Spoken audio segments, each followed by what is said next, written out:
The Hong Kong Sevens has been very entertaining so far, and both of these sides who are playing off in their next pool game were victorious. New Zealand versus South Africa. Throughout this preview, we will be letting you know their previous result, also the key players to watch out for, and then at the end, we will give our score prediction, who we think will be winning this match. But nonetheless, we will jump straight into it. New Zealand, they had their first game up against the Kenyans, and in that game, it was relatively one-sided. New Zealand didn't look too troubled a majority of the time, winning at 29 points to 5. In wet, slippery conditions, they didn't make the most of some of their opportunities, but were still able to cross the line multiple times, which will give them confidence heading into this game up against South Africa. Whereas the South Africans, they had a bit of a different story up against the Irish. It was a hard-fought victory. The score was 7-7 with about a minute to go, and then the South Africans able to break through, getting themselves that try, and managed to win it 14 points to 7, which was a massive, crucial win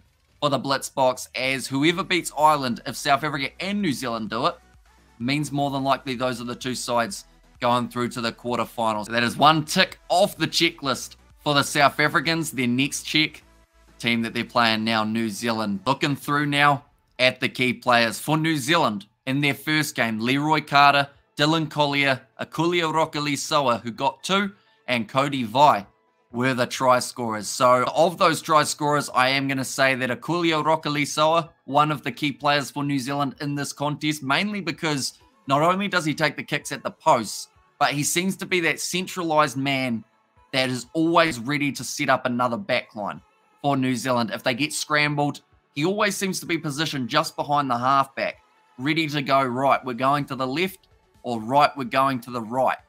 Maybe shouldn't have used right as the word before that, because it sounds like you're kind of doing quite a mixture, but he's pretty good at it. He just seems to be able to find an attacking opportunity for the Kiwis, and that will be massive up against the Blitzboks, because we did see Ireland try. They weren't able to break through that defense as often as they would have liked. Then another player for the Kiwis to watch out for, I would say probably Rohi Makavi-Black, and not just because he also takes the conversions, but because he's got that little bit of seniority in the team, holds them together, makes a lot of crucial tackles as well. We saw that in that Kenya game, going right around the bootlaces to stop the Kenyans in their tracks. And then the last player, I am going to go with Amanaki Nicole. Looked solid in that first game up against the Kenyans, getting really amongst it when it came to the physicality, and has got a very smooth offloading game as well. Now looking through at the Blitzboks for their key players. In their first match, we did see a try from Mfundo Nglovu, and also from Zane Davids. Now, he was able to score in the 13th minute to help his side over the line, and he is actually one of my key players. Even if he hadn't scored in that contest, we saw that physicality that he brings when he runs it straight at the line, can lure in two defenders, which leaves gaps for those guys on the outside, such as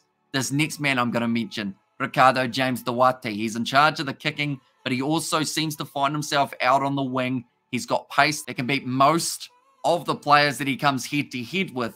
It's just about giving him that space that he requires, and I think that him and Zane Davids are a very good combination to create that. And the last name for the South Africans that I think will be a key player, similar to Ricardo James Duarte, he's got plenty of speed and a great step, and I am actually going with Sean Williams, one of the smaller players out there on the field for South Africa.